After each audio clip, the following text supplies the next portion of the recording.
Hey everybody, I think we're on. Um, I really hope you can hear me just fine. I have a new audio setup going on, so if you're watching this, let me know if you can or cannot hear me. And hold on just a second. I have the YouTube version playing over here just in case something goes wrong. I'll be able to see. But welcome to this is our second time doing this painting meetup. And let me actually change this for just a second. Oh, there we go. So we're doing a little bit of a different format here than we did last week. If you were here last week, let me know in the comments, just so that I can make sure to give you a shout out and thank you for coming back for a second round.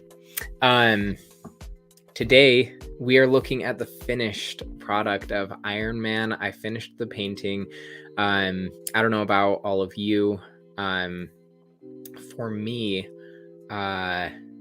finishing, like actually calling a painting finished, is a little bit difficult for me. So we're going to look at kind of those last moments, what I chose to do for final touches and all of that. And we may have some other board vendors jump in at some point and join us for the conversation around painting.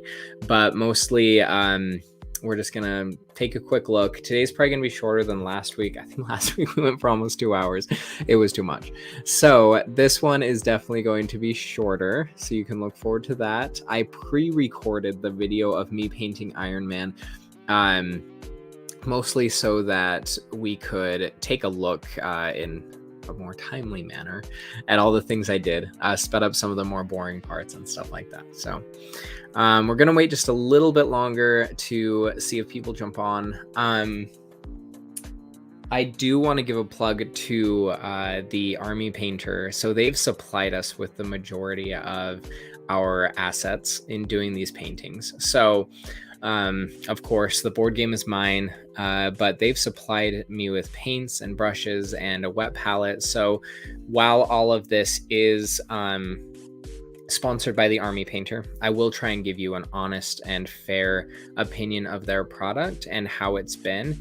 There are some things that I'm absolutely thrilled with and other things that I would like to try others. I won't say that I'm a connoisseur of painting supplies. For the most part, I've just used what I had. I mean, down to just like really poor acrylic paints that I've thinned down with water was kind of how I got started. So this does not need to be a super expensive hobby.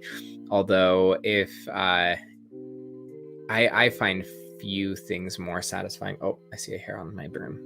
Okay, sorry about that. I find few things more satisfying than painting, and I think you might as well. So really quick, let's go through some of the things that you'll see me use in this.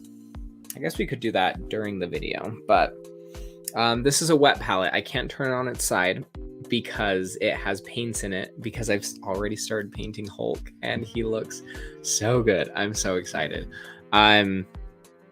So that's the wet palette. I have a cutting mat just so that I don't have to worry about getting paint on anything else. And because if you do need to use an X-Acto knife to shave off some errant areas of the sculpt, then you can do that.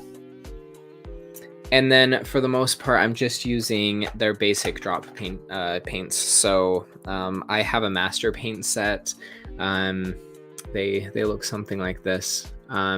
I like these as opposed to the like flip top ones that you can then take directly out of the bottle, just because those can get contaminated. I also like having them there just like on the well, sorry, let me roll back just a little bit. I tend to want to have my pure colors next to where I'm mixing, so I can easily pull over. If I'm mixing a color and I need to pull more out of the container, I don't want to have to wash out my brush and then put it back into that container, because then it probably has water or other contaminants in it. So to keep a pure color, I do enjoy Army Painter's paints. And so we're going to get started. Just wanted to give a quick plug to the Army Painter. I'm using they have a brush set that comes with 3 kind of essential brushes. That's been really nice. One is like a bigger dry brush, and then one is like a fine detail brush, and the other one is what they call, I think, their regimen. And it's basically what you do everything else with. It's your basic everyday use a lot brush. So let's go ahead and throw this up here. I'm going to go ahead and push play on this. There's a couple clips that I took on my turntable of this Iron Man. I'm really happy with how it came out. I made some last minute changes to the base, which I don't think I got on the recording, but I can easily talk you through. So this Iron Man, right there, you can really see how good the colors came out. If you watch the first stream, you'll know that I struggled to figure out whether I wanted the base to be blue or whether I would prefer it to be more of a like yellow and orange color. I decided in the end to go with the blue, partially because I really liked the contrast that it gave to Iron Man's colors. Excuse me. For the most part, I try and show the paint colors that I used, but if you see a paint color that I don't hold up to the screen or put a caption on the bottom, just let me know. The way I started this was a super watered down matte white, just to clear out most of that gray and give me a good base, because I want kind of that luminance or luminescence to come through in the fire. You don't want it to look really heavy or dark. And so while you can apply enough paint to kind of cover that up, what I've done here is I've tried to get a good white base on there. And you'll see kind of the effect of really watering down your paints. It allows for like some really good coverage. But one other thing that I really like is you can see it gathering in kind of the cracks and crevices, which gives a little bit of dimension. As you hit like thinner areas across the surfaces of your paint, you'll also hit kind of some like deep areas around where some of those like folds in material would be. And while I know this is like a fire energy mixture, I do find that it just helps provide some extra dimension. And this is sped up to about 200% for most of it. There are certain areas that I sped up to 250 or even 300, but for the most part, I did keep it around 200 for most of these. So you can see it's about double time what it actually takes. I can't tell you how fast time goes when I'm painting. I love it. It's so great. But yeah, these white bases, by the time I get finished doing this first base coat of white, the first areas that I started with, man, pardon me while I take a drink really quick. Some of those first areas that I started with have completely dried and I can just keep going. So it's not too bad to get 2 coats on there. And since this is really just a top, like a kind of a base coat anyway, and we fully intend to adjust all the colors afterward, it's really not important that you get great coverage. It always amazes me too, like the edges and things like behind the feet here, that you can just miss a section, and that can be pretty detrimental to your painting, just because then when you put on your next coat, you have a little bit of like an edge that's hard to blend out after that. So I think I'm still going with white at this point. Yep, going for a second coat of white.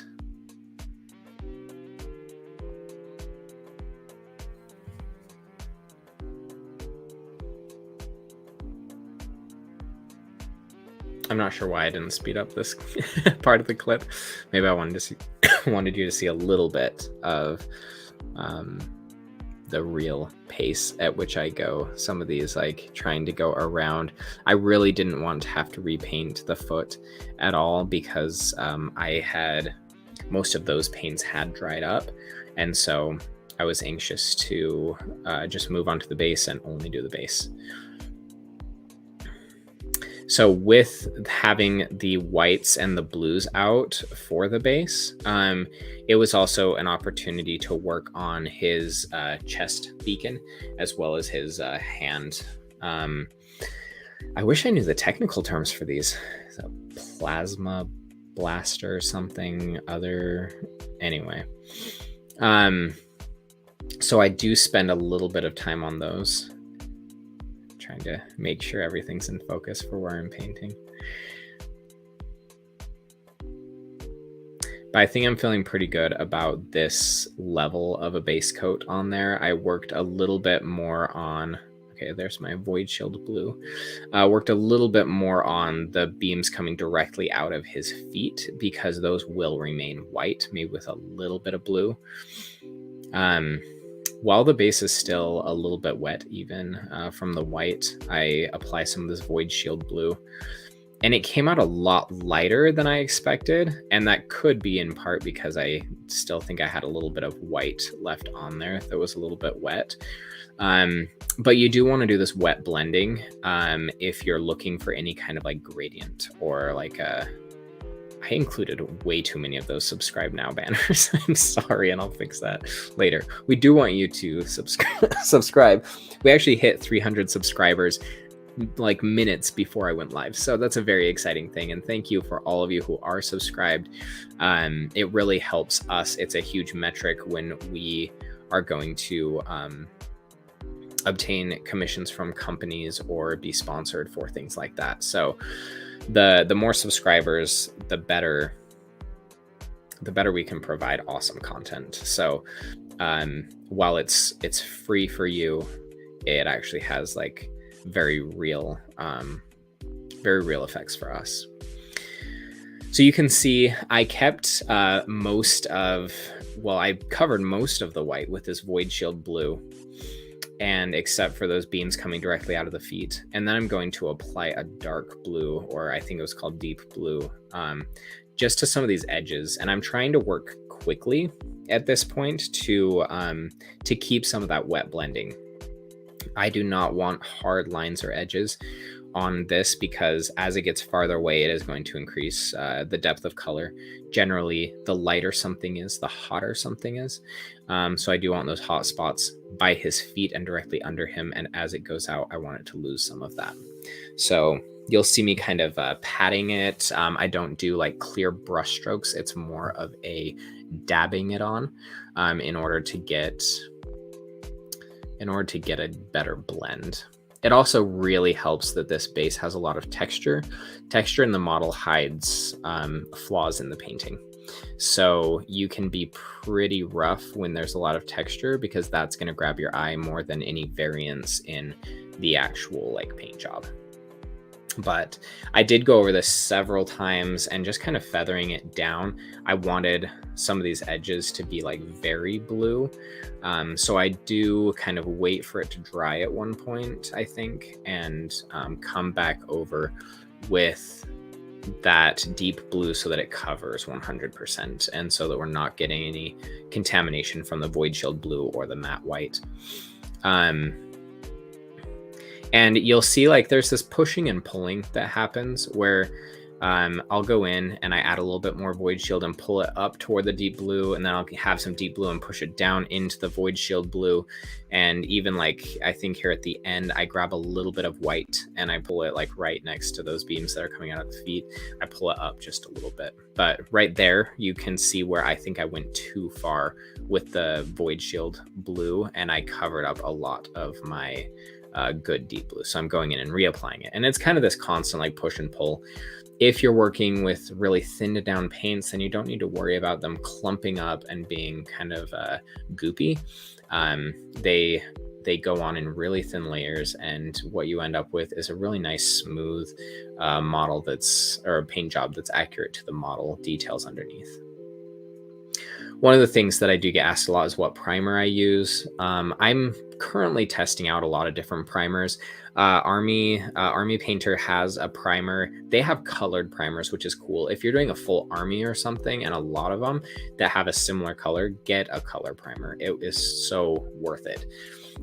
If you just do random minis here and there, man, I don't know what my problems with my voice today, but if you do random minis here and there that don't all have a good like similar base coat color, then I do recommend just going with a gray. I've used Vallejo's brand.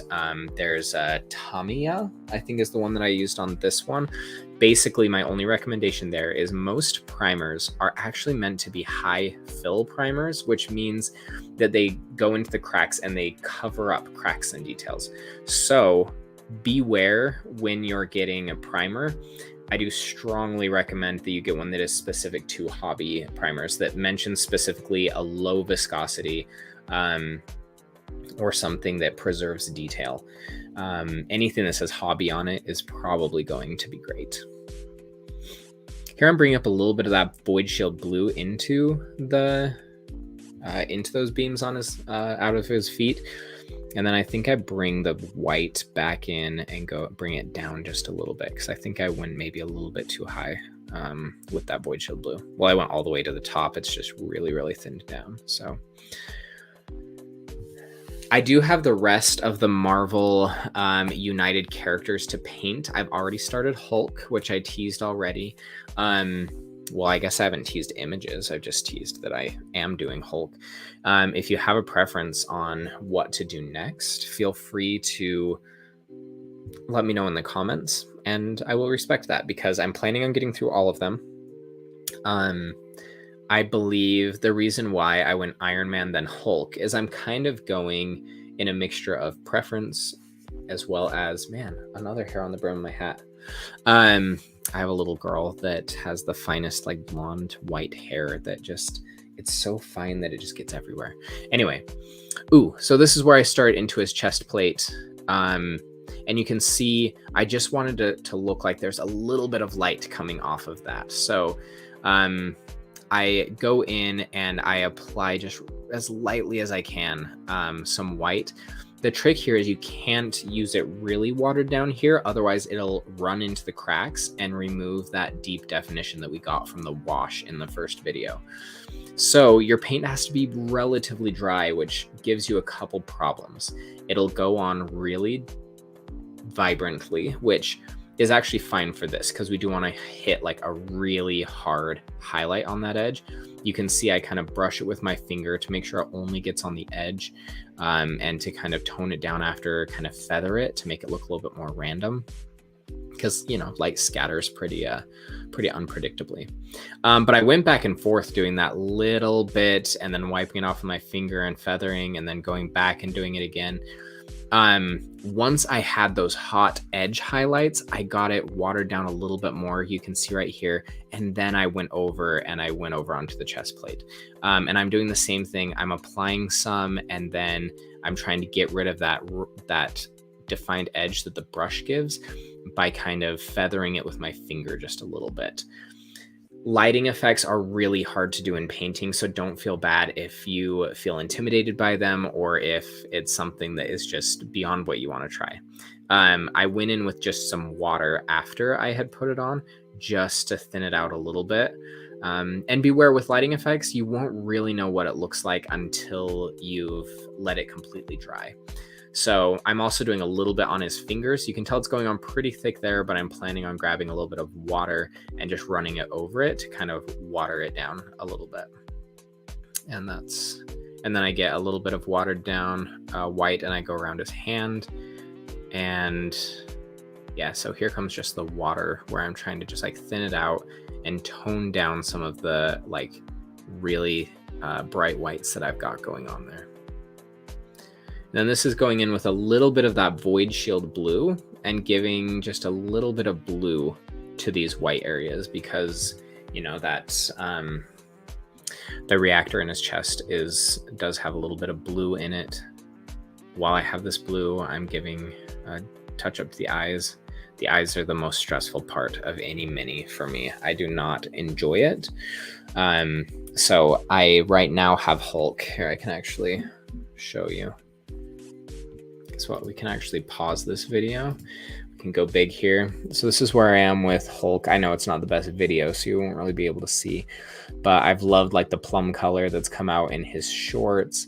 I love like the definition in his chest cavity right there. I went in with a darker shade of green as well as a medium toner. So it just like really gives some depth and dimension to that, to his chest right there. But as you can see, his eyes are still white. I've done the white and I just need to do the black pupils and stuff. And it's really intimidating to me. I hate doing eyes. They're the worst. Anyway, we're going to get back to Iron Man. Just wanted to tease where we are with Hulk, and we'll have another video very similar to this of painting Hulk. I actually think it'll be better than this because I used a couple better angles and stuff like that. But yeah, long story short, the eyes, especially with Iron Man, they're deep. So it's hard to get your brush in there without hitting the edges. What you need to remember though, is even if you do hit the edges from time to time, it's not too bad. As long as you know what colors you used, you can go back in after and kind of get the areas that you accidentally bumped with the eye color. It may not be a bad idea to have a second brush that's clean with just a little bit of water nearby, so that if you do hit an area or an edge that you weren't meaning to, while it's still wet, you can take that brush and you can just kind of like brush it up. The fibers of the brush will absorb the water in the paint and suck it off of the model pretty well. So you can save yourself a little bit of recoating areas that you've messed up if you can get to it fast enough.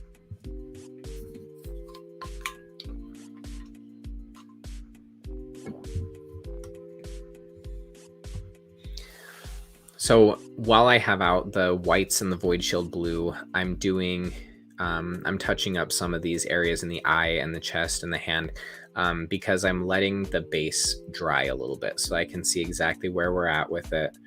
And at this point, we are hitting like toward the end of the model where I'm feeling pretty good about where everything's at.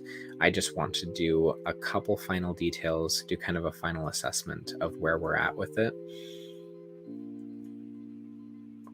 And remember, if you have any questions, comments, opinions of what character I should do next, I actually am now regretting not getting the all-in Kickstarter pledge. I mean, an absurd amount of money for it, but man, I really just want to paint all of these minis.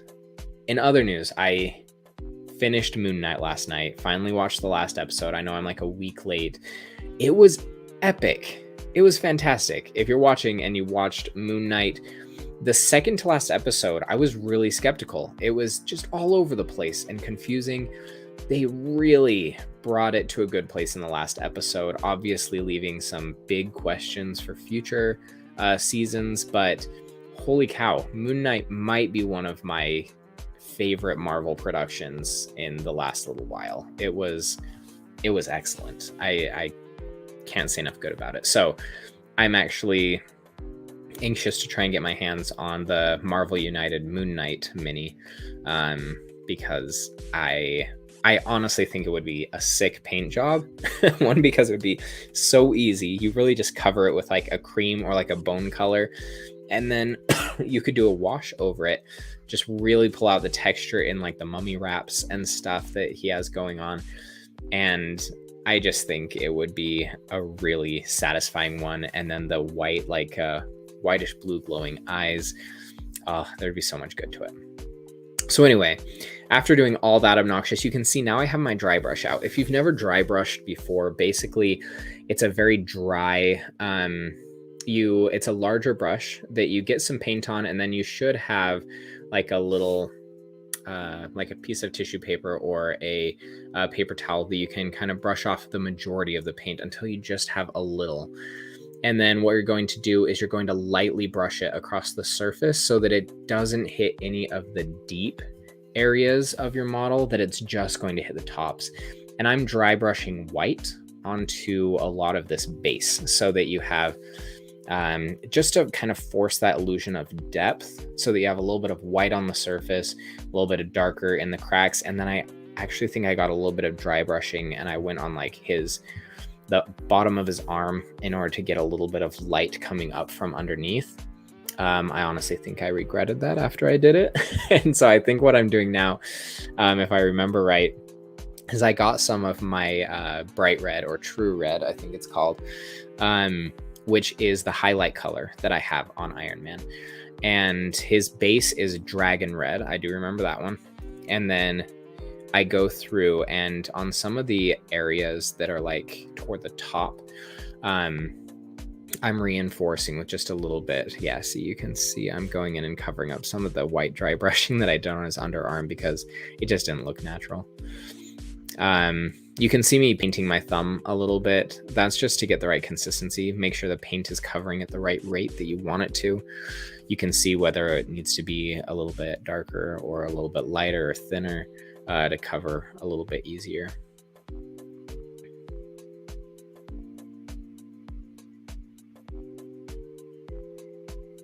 It's kind of weird watching myself paint, honestly. So this, I'm hitting like the tops of these, not only to reinforce that like crevice above so that you can really get some nice depth. That's honestly where, presumably, like most lighting comes from above. You have lights in the ceiling, you have sunlight. And so mostly I'm trying to hit areas that might be more exposed to the sun to just give it a little bit more sheen. As a general rule, if you have something that's shiny, you're going to get more highlights. You're going to get more variation in your reflection, your depth. If you have something that's matte, it kind of mutes all of that. So whether it's getting light or whether it's not getting light, it's kind of going to all be the same color. That's just going to look pretty flat. So I know Iron Man is pretty chromed out. If I were to do this again, I would consider a metallic primer coat. I just don't have that on hand usually, so I hesitate to do it. But I think for his body especially, a metallic primer coat would have really helped get some of that pop to come out. But I did try to go in with a nice like bright red to try and pull out some of that reflection. If I were really bold, I could go with like some white and hit some of those areas with like a very hot white highlight. I just don't think I want the lighting that strong. I think it ends up being a little bit distracting. I really like the subtle variation in the reds that come through in his armor. So I can't remember if I have anything else that I'm doing after this. I don't think so. I think this is the end of the video. Let me pull it back to the beginning and I'll show you. Oh, look there. It went back on automatically. So this is the finished product. I'm really, really happy with, I'm going to pause it at the right time. Really happy with this view, especially. He has a nice butt. No, the back area right there, his shoulder blades, all of that came out really nice, which I'm glad it did, because that was one of the big reasons I started with Iron Man. He just has like all those different plates of armor gives such great definition for a wash to run into and provide kind of that like pop and structure. And then I was also very excited with how his face turned out. We'll freeze this on one of those views. The face was difficult for me. I used 2 different shades of yellow. There's like a cream yellow up at the crest of his head, and then kind of just like a standard yellow base coat. And then I actually went in with a really watered down orange for some of the lower areas of his face to create a little bit of shadow. I am happy with how his face turned out. I'm really happy with the base. Really, I'm happy with all of it. I don't consider it like a award-winning or anything, but I do think when you have it in the box, it actually looks really nice. So next to all of the other gray minis that are primed and ready to paint, he really does look grand. So we're gonna wrap this up. Thanks for joining me. Thanks for talking through some of the painting. No questions in the chat to answer. So Until next week, I'm going to try and make this a regular thing just to keep me painting and showing progress on right now I'm working through my way through Marvel United. Mostly because I love Marvel and the minis are chunky, so they're not like so fine that I get like super stressed out. It's a good relaxing time for me to do this. So let me know if you watched both. I do need your help. Let me know how you liked this format as opposed to the previous one. On the previous one, I was actually live painting. In this one, we skipped over a lot of that boring, more boring stuff. So let me know if you liked one over another. And until next week, let me know if you have any comments. Roberto was supposed to join us today, but he got held up on a call. And so, unfortunately, he wasn't able to join us. But thank you again. And until next time.